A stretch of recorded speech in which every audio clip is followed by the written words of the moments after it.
Hoće li se rat iz Gaze preliti na ostatak Bliskog istoka u očekivanju odgovora koje su Sjedinjene Američke Države najavile za ubistvo 3 američka vojnika u Jordanu? Koliko su narasle stare tenzije između Amerike i Irana, a koje povezuju sa napadima na američku bazu u Jordanu?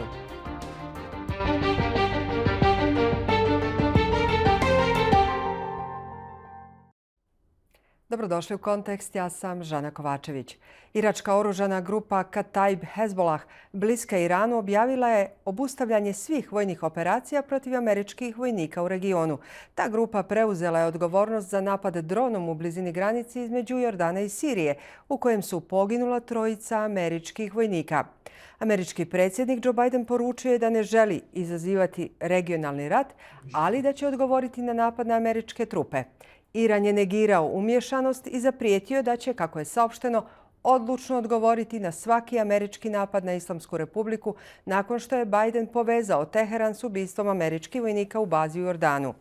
Bagdad je osudio napade, ali je saopštio da će se regionalna eskalacija nasilja nastaviti sve dok traje rat u Gazi. U očekivanju najavljenog američkog odgovora raste zabrinutost da bi to moglo dodatno zapaliti region, koji je već uzdrman ratom u pojasu Gaze i napadima jemenskih pobunjenika na brodove u Crvenom moru.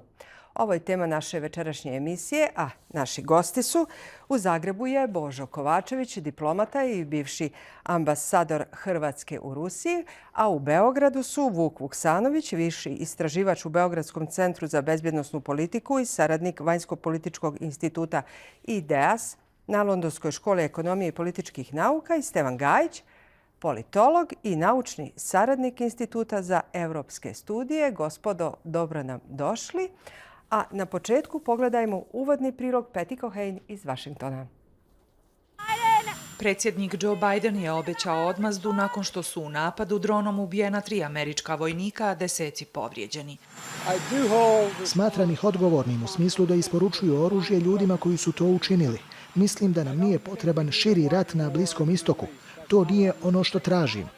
Odgovornost za napad je preuzela krovna oružana grupa Islamski otpor u Iraku. Zvaničnici Pentagona kažu da ne znaju koja je frakcija unutar te grupe izvršila napad, ali jedna od najistaknutijih, Kataib Hezbollah, navodno tvrdi da više neće napadati američke snage u regionu iz poštovanja prema iračkoj vladi. Actions speak louder than words. Djela govore više od riječi. Koliko znamo, 28. januara izvedena su 3 napada i neću više ništa reći o tome. Ne želim komentarisati izjave terorističkih organizacija s ovog mjesta. Smatrat ćemo odgovornom svaku organizaciju za koju utvrdimo da je odgovorna za napade na američke snage u regiji.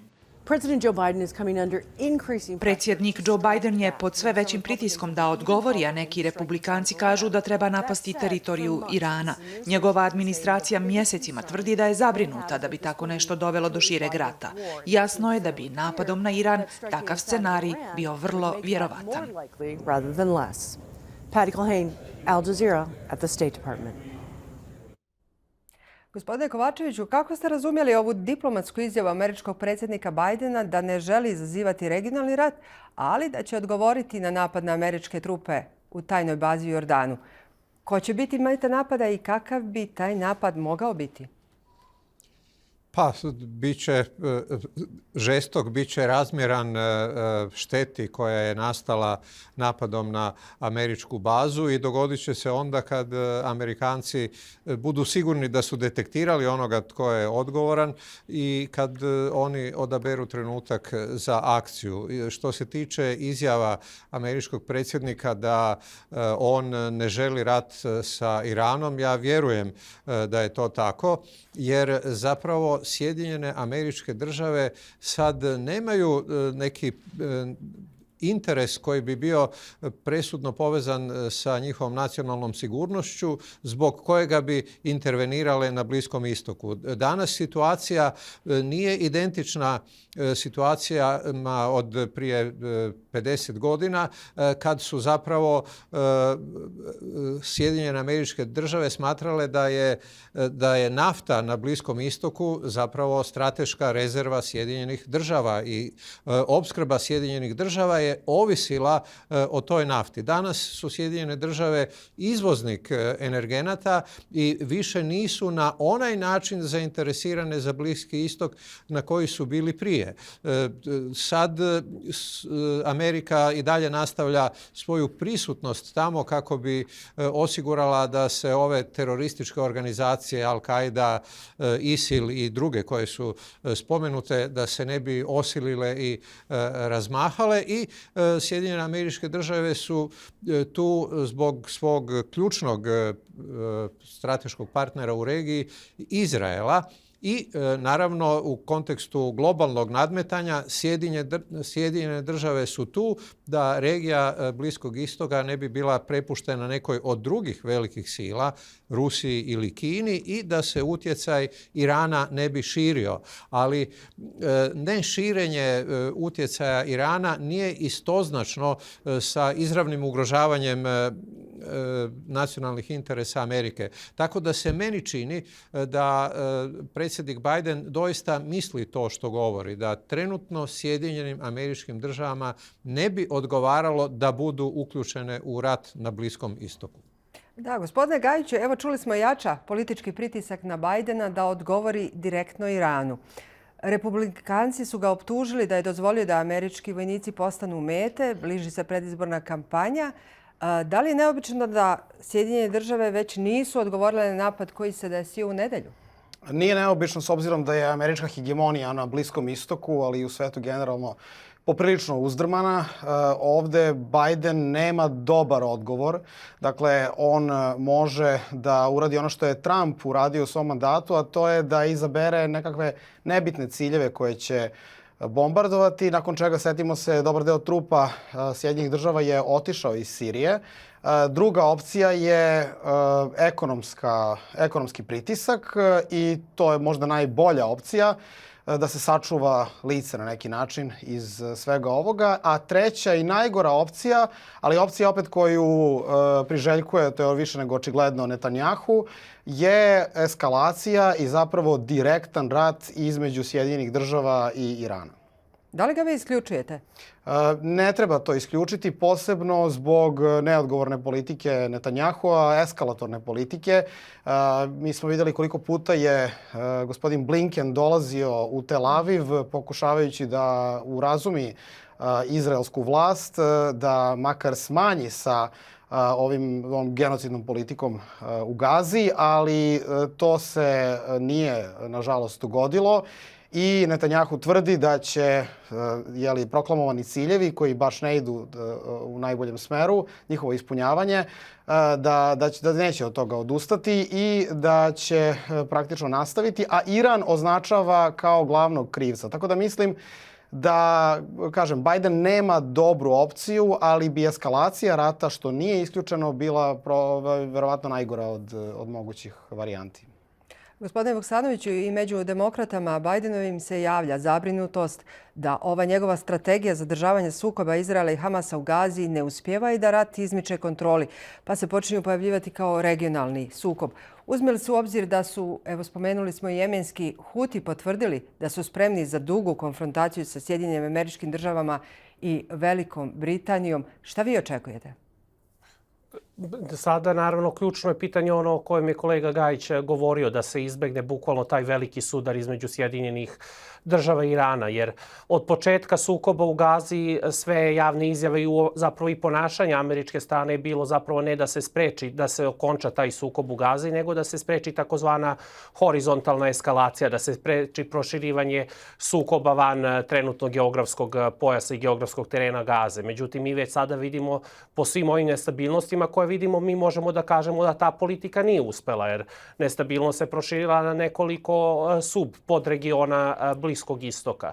Sada, naravno, tu je onaj ključni zapravo problem rata sa Iranom, jer rat sa Iranom bi bio još jedan, tako rečeno, beskonačni rat, zauvek rat, kako ga zovu američki komentatori, forever war, jer on bi bukvalno po svom dometu i po svom intenzitetu bi prevazilazio čak i one koje smo videli u Iraku i Afganistanu, iz kojih su se Sjedinjene države jedva izvukli. On bi bio fatalan za stabilnost na Bliskom istoku zato što bi Iran aktivirao sve svoje takozvane posrednike proksije kao vid odmazde protiv i Sjedinjenih država i Izraela uradio bi sve što može da podrije transport nafte, i to ne samo u Crvenom moru kroz Bab el Mande preko Huta, nego isto tako i u Persijskom zalivu, gde bi u trenutnoj situaciji uništio svetsku ekonomiju.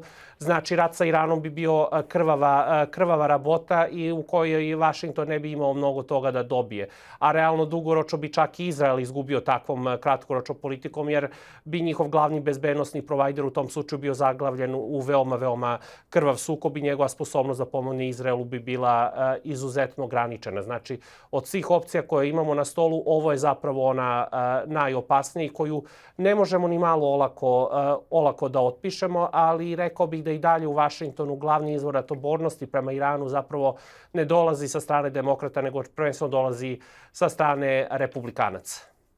Da, mislite da gospodina Trumpa, pretpostavljam? Delimično na gospodina Trumpa, ali moram da priznam da čak je, recimo, na primjer, i gospodin Trump je, recimo, ublažio svoju proizraelsku retoriku u jednom smislu. Znači, iz razlike od njegovog prvog mandata nije govorio o takozvano bezuslovnoj podršci Izrael, nego je koristio isti vokabular koji, na primjer, je koristio vezano za rusko-ukrajinski rat, da je govorio da sam ja predsednik, ne bi Hamas nikada napao Izrael, kao što je govorio da Rusija nikada ne bi napravila Ukrajinu, da je on predsednik isto tako je govorio ja bih jedan i drugi sukob rešio za 2 dana. Iskreno ne znam koja je to magična formula koju bi gospodin Trump imao i za jedan i za drugi sukob, ali čak i on promenio. Međutim, o ratobornostima sa strane republikanaca to bih više pripisao onoj stari gardi republikanaca, pre svega kongresmanima kao što su Lindsey Graham, koji zaista ima čak i negde fanatično anti-iranske stavove. Gospodine Kovačeviću, Rusija i Kina pozvale su na uzdržanost da bi se izbjegao, kako je saopšteno, začarani krug odmazde i spriječila dalja eskalacija regionalnih napetosti. U slučaju da se to ne desi, kako vidite da će se ove dvije sile ponašati?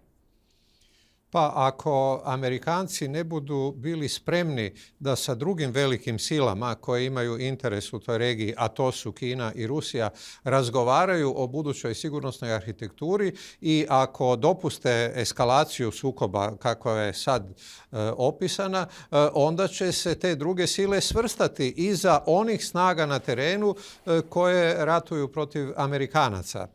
To bi doista bio ozbiljan sukob koji bi prijetio i širenjem zapravo na cijeli svijet.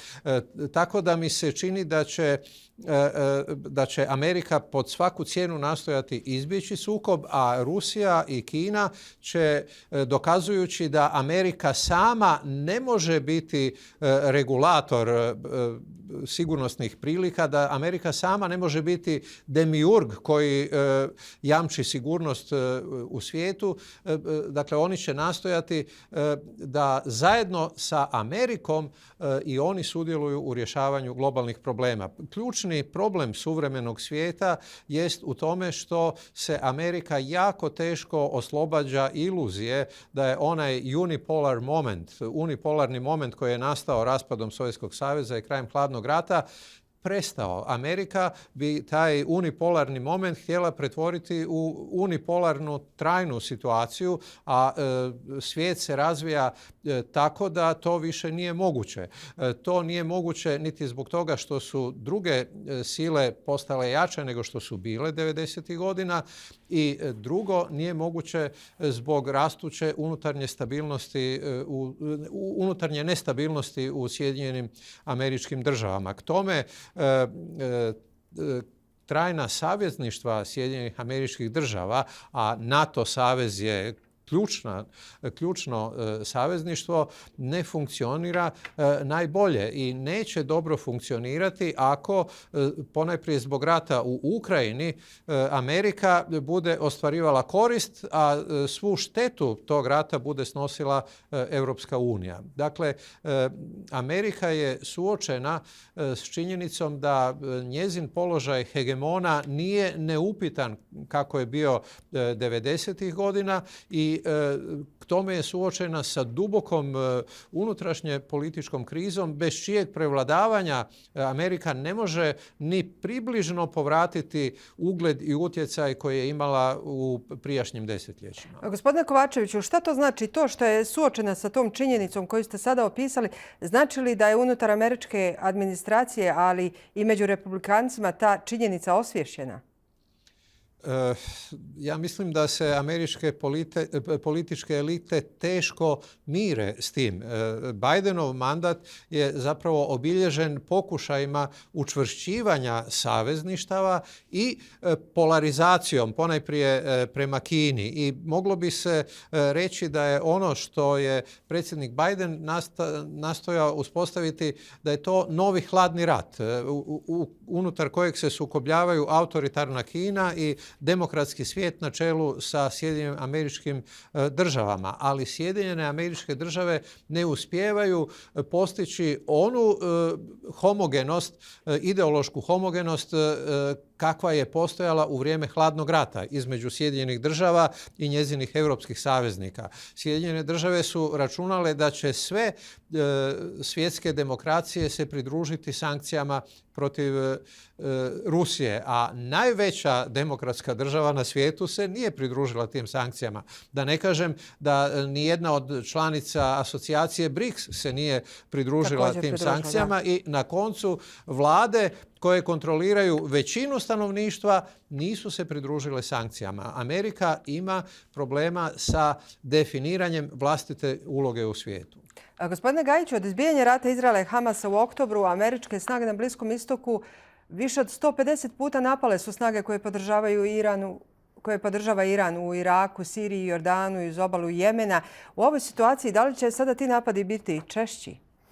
Pitanje, evo, imali smo izjavu Kataib Hezbolaha iz Iraka, inače snage koja se najviše borila protiv islamske države unutar Iraka, da će zamrznuti napade na neko vreme. To naravno ne znači da će Ansar Allah, odnosno Huti, prestati sa blokadom Crvenog mora, sa blokadom brodova koje idu u i iz Izraela i generalno sa blokadom zapadnih brodova, niti da će napadi da prestanu u drugim delovima Bliskog istoka. U svakom slučaju mi prisustvujemo, ja bih rekao, možda i kraju američke hegemonije na Bliskom istoku. Da, oni će biti prisutni, ali neće moći da određuju uslove svima kao što je to bio slučaj do sada. Dakle, ona Kissingerova praktično postavka u kome su Sjedinjene Države bile arbitar u svim sukobima i u kojima su zapravo kontrolisale tu krhku stabilnost tako što su sve strane ili naoružavale ili podržavale na određeni način, to više ne važi. Dakle, i Rusija, i Kina, i Iran stvaraju sve čvršći savez i taj savez je zasnovan na zapravo okončavanju američke ili uopšte zapadne hegemonije nad Bliskim istokom. Gospodine Vuksanoviću, evo sad smo spomenuli Huse i Crveno more. Visoki predstavnik Europske unije za spoljnu politiku Borrell izjavio je danas da bi moglo biti odlučeno koja će država članica voditi predstojeću misiju Europske unije za zaštitu plovila u Crvenom moru, dodajući da bi ova operacija mogla biti pokrenuta prije sredine februara. O kakvoj je misiji riječ i kako će to praktično biti moguće izvodivo? To je pitanje svih pitanja, jer moram da budem iskren, nisam baš čovjek koji će da zadrži svoj dah kada se govori o sposobnosti Evropske unije da deluje u ovim konfliktnim teatrima. Evropa se pokazala bukvalno proteklih par godina kao demilitarizovan kontinent, gde su se vojni izdaci smanjili, da je broj ljudi koji napušta oružane snage da je smanjen. Vidimo da Sjedinjene Države čine ogroman deo procenta i vojnih izdataka unutar same NATO alijanse i ogroman procenat izdataka pomoći koje se pruža Ukrajini u ratu sa Rusijom i samim tim sposobnost Evrope uopšte da bude uključena u bilo kakve sofisticirane i složene operacije je izuzetno limitirana. Znači u ovom slučaju ključna i dalje uloga konkretno za taj sukob sa Huti pobunjenicima stoji prvenstveno na Sjedinjenim Državama, ali i dalje je problem svih problema jeste što mi vidimo da čak i nakon što su američke i britanske snage intervenisale protiv Huti pobunjenika, mi vidimo da velike brodske kompanije i dalje nisu bile ohrabrene da nastave svoje pomorske rute. Jer one se naravno čak na neki način paradoksalno plaše sada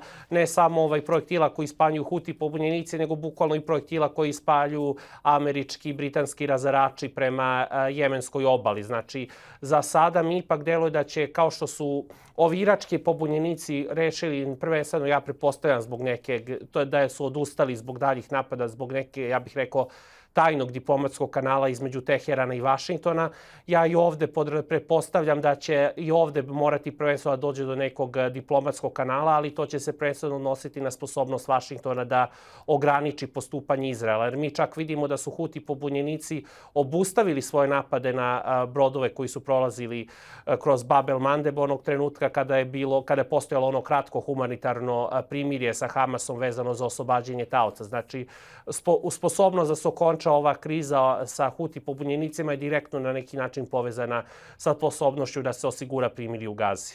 Dakle, vjerujete da Evropska unija neće biti u stanju osigurati ovaj prolaz brodovima bezbedno? Ako nisu Sjedinjene Američke Države u stanju da ovo obezbede, još sam skeptičniji da to mogu Evropljani, naročito kada sam uzmu u obzir da se radi o demilitarizovanom kontinentu koji vode realno političke strukture koje još uvek se nisu navikle na novu dinamiku sveta koji će se bazirati na nadmetanju između velikih sila.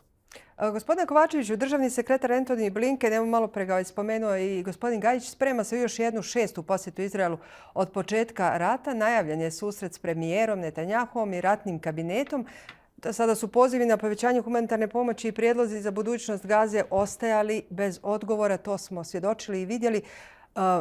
Mogu li i hoće li Bidenova administracija pojačati pritisak na Netanjahua i na neki način osigurati prekid vatre i prekida dostave humanitarne pomoći?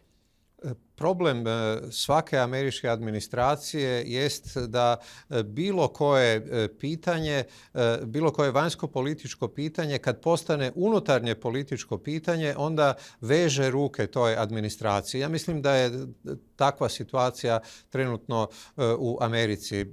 Predsjednik Biden se priprema za izbornu kampanju, mora voditi računa o raspoloženju onog dijela židovske populacije u Americi koja podržava demokrate i to mu bitno otežava manevarski prostor. K tome premijer Netanjahu se otvoreno postavio protiv politike predsjednika Bidena, otvoreno je odbacio koncepciju dvije države, što je službena pozicija Sjedinjenih Američkih Država i na taj način se Netanjahu izravno uključio u američku izbornu kampanju na strani republikanaca. Po mom mišljenju, državni tajnik Blinken ima vrlo male izglede da bilo što postigne u razgovorima sa Netanjahuom zbog toga što mu osim riječi preostaje malo drugih instrumenata koje bi Amerika mogla primijeniti u pritisku na Izrael.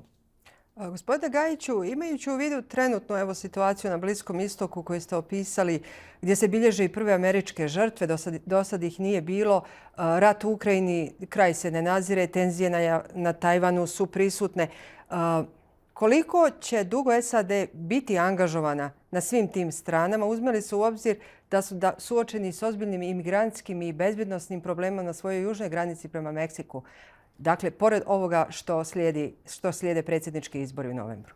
Evo, zanimljivo je u tom smislu jučerašnji intervju Williama Burnsa, dakle šefa CIA, koji je praktično rekao da Sjedinjene Države više nisu jedina sila i da zapravo ne uživaju primat u međunarodnim odnosima.